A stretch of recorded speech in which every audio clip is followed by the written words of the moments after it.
海道からこんにちは。なまらうまい北海道グルメ、子供の頃から当たり前のように利用していたお店。道民なら誰もがこれぞ北海道のソウルフードと信じて疑わないあのお店やあの味。でもちょっと待ってください。それ実は本州にもあるんです。北海道限定じゃなかったの？あるんかい。今回は北海道ローカルだと思っていたのに本州でも見かけるグルメチェーンを一気にご紹介。セイコーマート、トンデン、ツボハチなど道民の常識を覆す衝撃の事実をお届けします。それでは早速見ていきましょう。さあ、記念すべきトップバッターを飾るのは当チャンネルでも絶大な人気を誇る北海道の絶対王者、セイコーマートです。道内どこへ行ってもオレンジ色の看板が出迎えてくれるセコマ。実は1971年に札幌市で誕生した日本で存在する最も古いコンビニチェーンの一つなんです。そんなセコマですが、マニアなら知っておきたい3つの秘密があります。まず1つ目はその名前の由来。セイコーマートのセイコーは英語のサクセス、成功から名付けられたもので、お店の繁栄への願いが込められています。2つ目はおなじみのロゴマーク。あの鳥、ただの鳥ではありません。実は神話に登場するフェニックス、不死鳥がモチーフなんです。時代に合わせて変化しながらも永遠に生き続ける、そんな思いが込められています。そして3つ目はシンボルカラーのオレンジ。これは若々しく明るく活動的なお店であり続けたいという願いから選ばれた色なんだそうです。と、ここまではセコマの豆知識。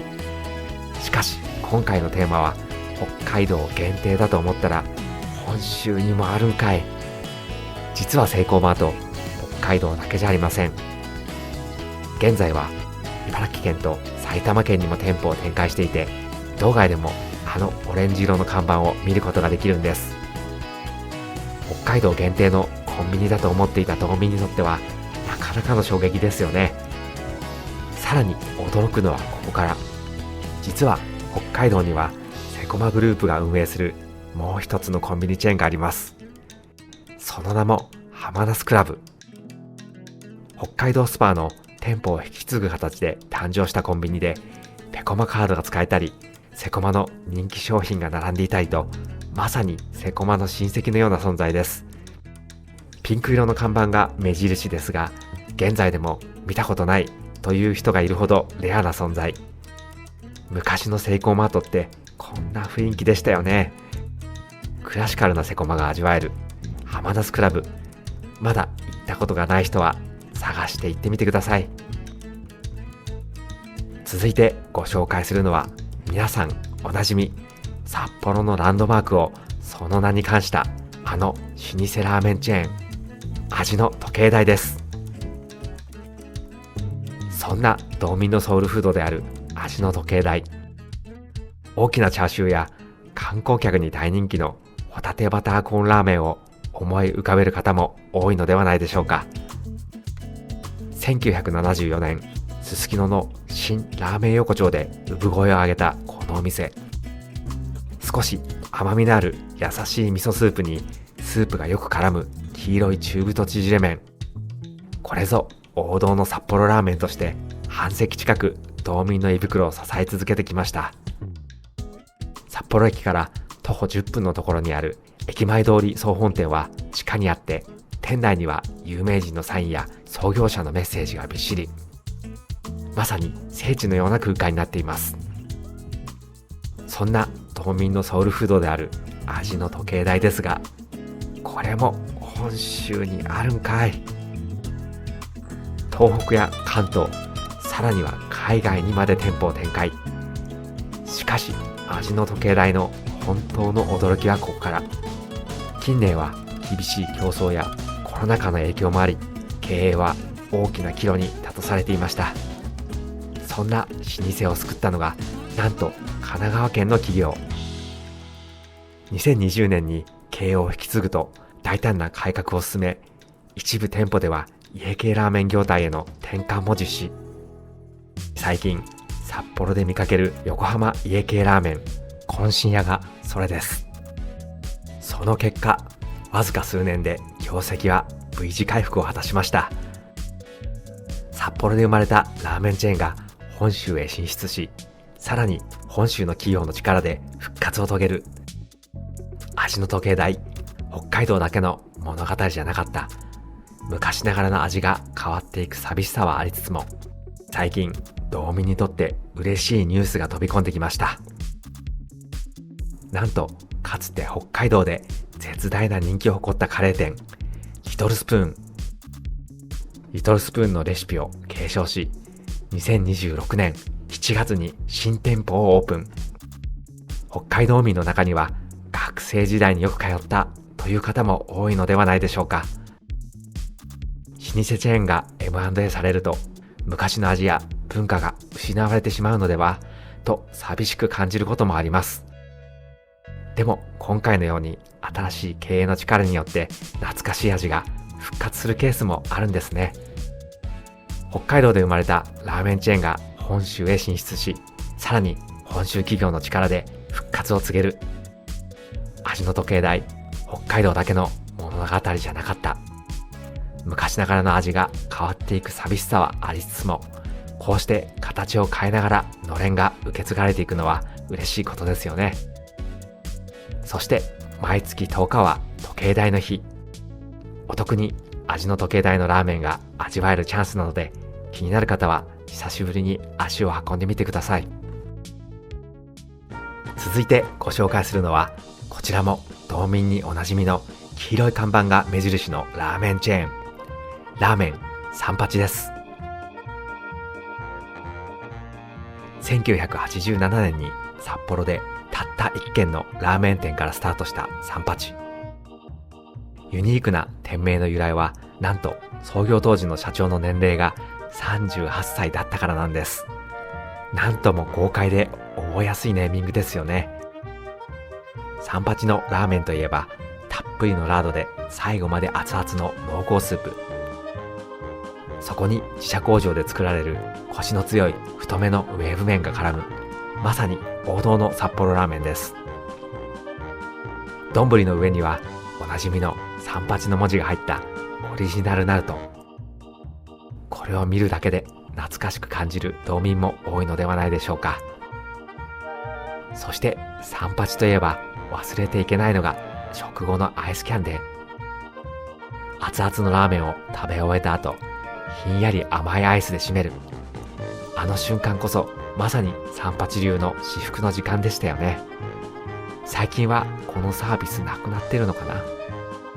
さらに毎年3月8日の三八の日や、毎月開催される三八デー、11日と24日を楽しみにしているファンも少なくありません。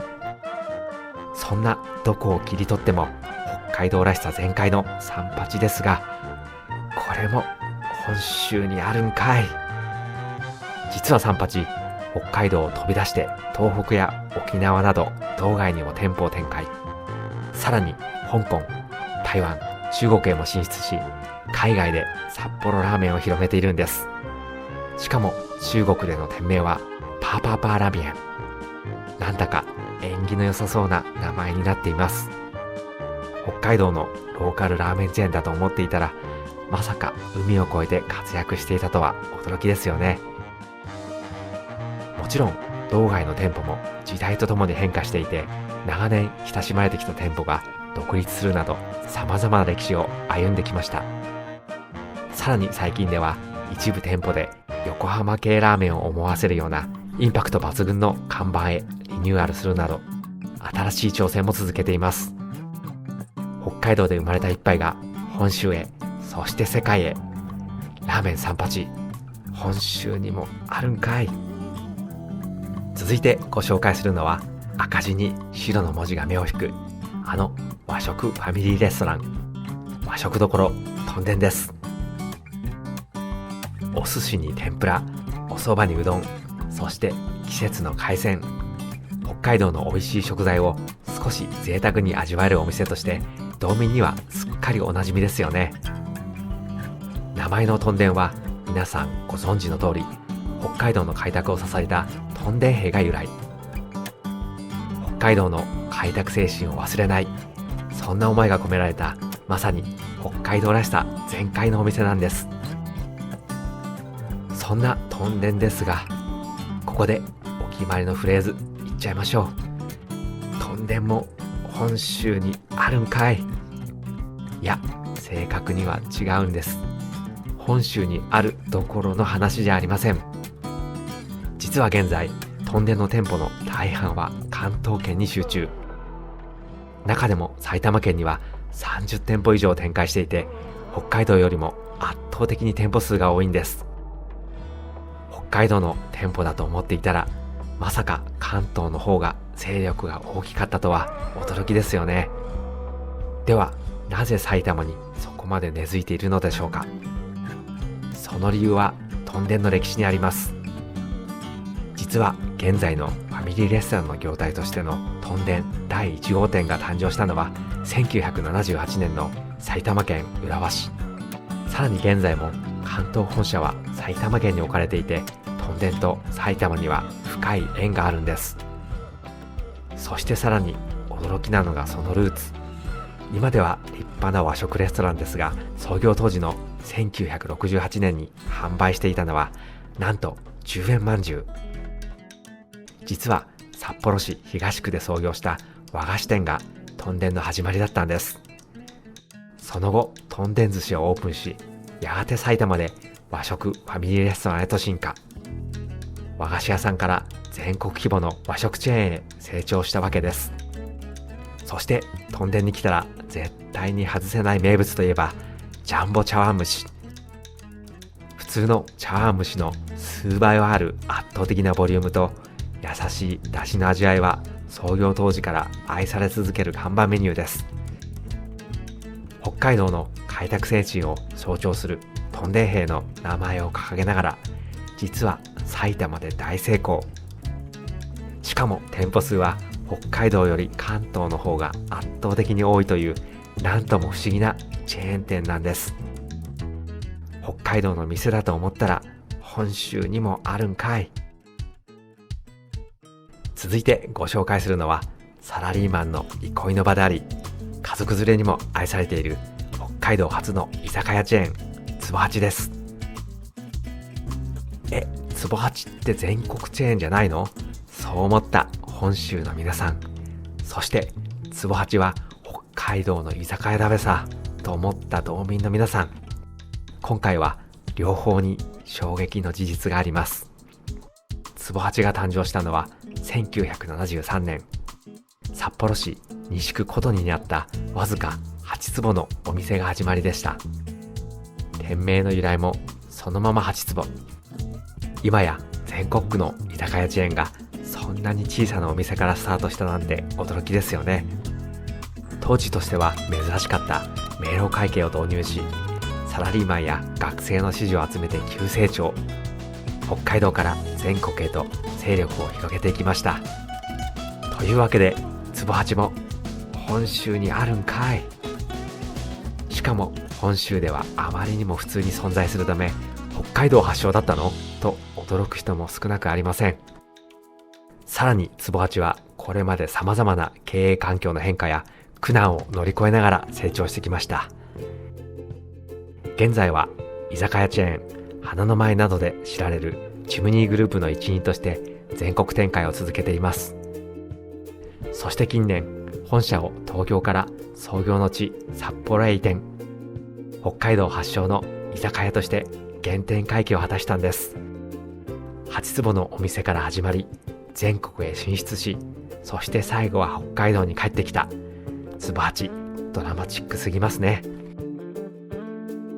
続いてご紹介するのは、近年全国各地の道路沿いや街中で見かける機会が急激に増えている可愛らしいペンギンのマークが目印の人気ベーカリー、ペンギンベーカリーです。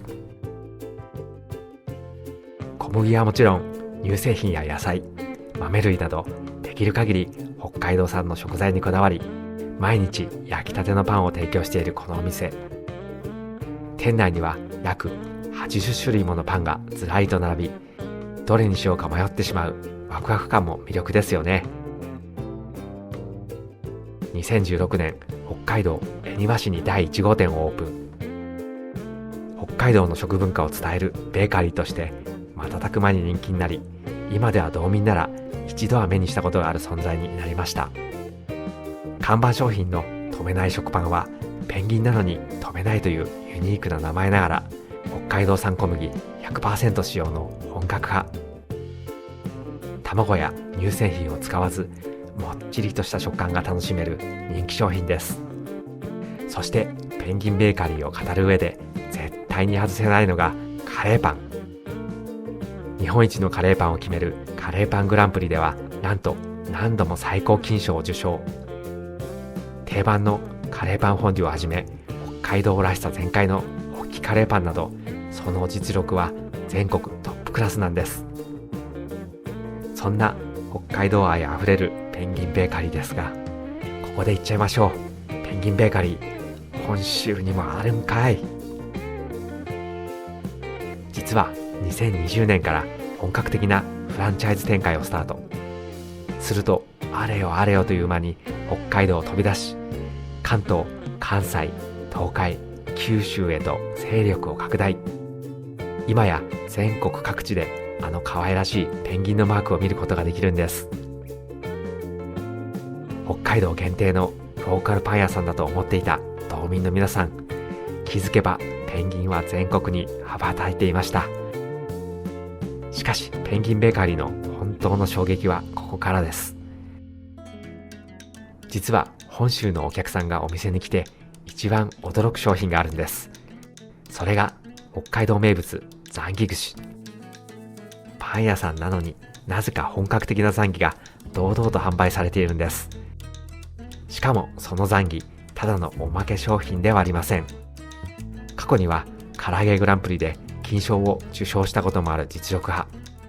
パンを買いに来たはずなのにザンギも買っていた、むしろ米が欲しくなったというお客さんも続出しているんだとか。美味しいパンだけでなく、北海道のソウルフードであるザンギまで全国へ広めてしまうとは、さすがペンギンベーカリー。北海道で生まれた人気ベーカリーが今や全国の胃袋を掴んでいます。ペンギンベーカリー、本州にもあるんかい。続いてご紹介するのは独特のワンプレート、そしてお店に入るだけでワクワクしてしまう日本一有名なあのハンバーグレストラン、びっくりドンキーです。お箸で食べられる柔らかいハンバーグに秘伝の和風ベースソース、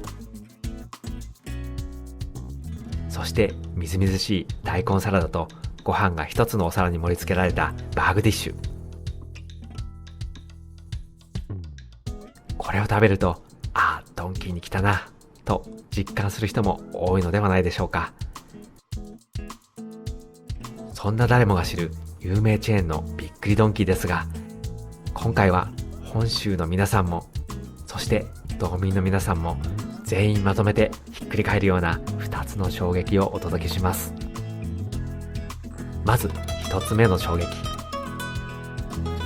ドンキーは札幌発祥の北海道チェーンだべさ。そう思っている道民の皆さん、ここでお決まりのフレーズ言っちゃいましょう。北海道発祥じゃなかったんかい。そうなんです。実はびっくりドンキーのルーツは北海道ではありません。その始まりは1968年、岩手県盛岡市に誕生したわずか13坪の小さなお店。その名もハンバーガーとサラダの店ベル。なんと最初はバーガーショップだったんです。しかし当時、創業者はある噂を耳にします。マクドナルドが日本に上陸するらしい。本場アメリカを視察した創業者は、ハンバーガーだけで勝負するのは難しいと判断。そこで発想を転換し、日本人が大好きな白米と一緒に食べるハンバーグに活路を見出しました。これが後のバーグディッシュの原点となったんです。その後、多店舗展開を進める中で拠点を北海道へ移し、1981年には札幌市西区にびっくりドンキー1号店がオープン。ここから全国へ大躍進を遂げました。ちなみにルーツの地である盛岡市には今でもベルの名前を残した店舗があり、びっくりドンキーと同じメニューを楽しむことができるんですよ。そして2つ目の衝撃。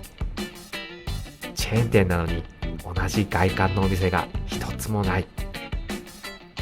普通全国チェーンといえば看板や建物を統一するものですよね。しかしびっくりドンキーは全国300店舗以上あるにもかかわらず、店舗ごとに外観が違うんです。巨大な木に囲まれた店舗、飛行機が乗っているように見える店舗、まるでテーマパークのような店舗。なぜこんなことになっているのでしょうか。その理由は店名にも込められたお客様をびっくりさせたいという創業者の思い。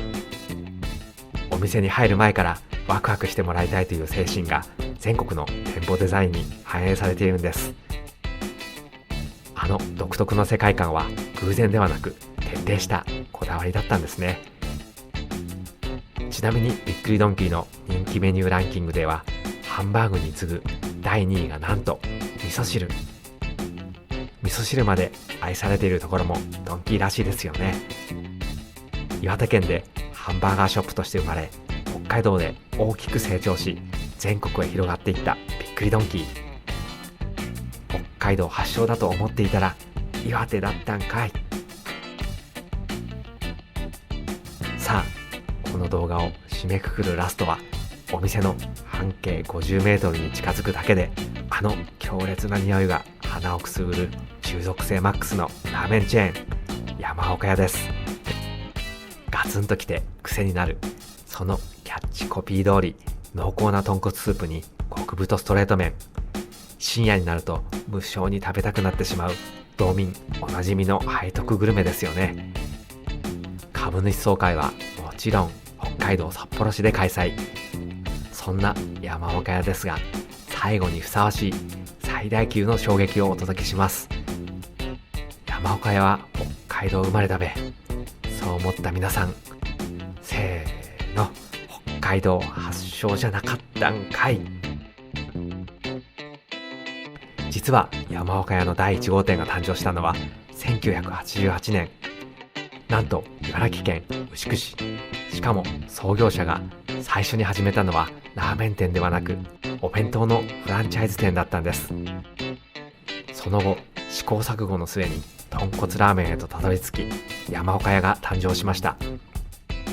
そして北海道へ進出すると、寒い気候にぴったりだった濃厚豚骨スープが大ヒット。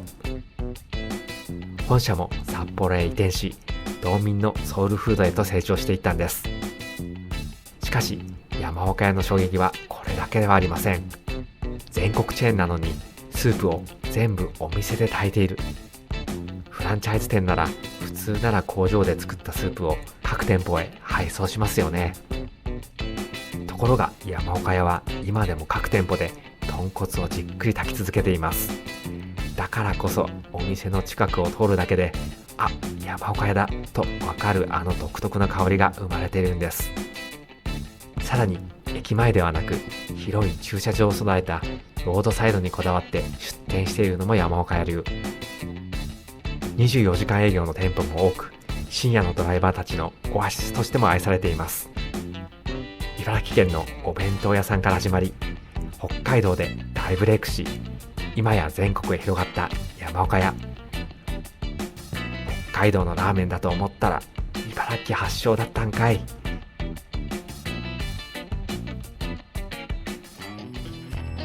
いかがでしたか？道民なら誰もが俺たちのソウルフードだべと胸を張る北海道でおなじみの大物チェーンたち。ところが蓋を開けてみると、本州にもあるわ、北海道より本州の店舗数が多いわ、あるいは東京、岩手、茨城発祥だったりするわで、あるんかいの連続でしたね。でもこうやって考えてみるとすごいことなんです。北海道という日本屈指のグルメ王国、美味しいものが当たり前にあるこの土地で道民たちに認められ愛され続け、時には本社まで北海道へ移してしまう。今回登場したお店はそんな厳しい北海道で生き残った本物の実力派ばかりなんです。北海道で生まれた店、本州で生まれて北海道に根付いたお店、そして北海道から全国へ羽ばたいたお店。その歴史を知ると、いつもの一杯、いつもの一皿が少しだけ特別に感じられますよね。次にお店に行った時はぜひその波乱万丈なルーツにも思いを馳せながら味わってみてください。それでは今回の動画はここまで。皆さんが一番驚いたチェーン店はどこでしたか？ぜひコメント欄で教えてください。そして動画が面白かったら高評価とチャンネル登録もよろしくお願いします。それではまた次回の動画でお会いしましょう。バイバイ。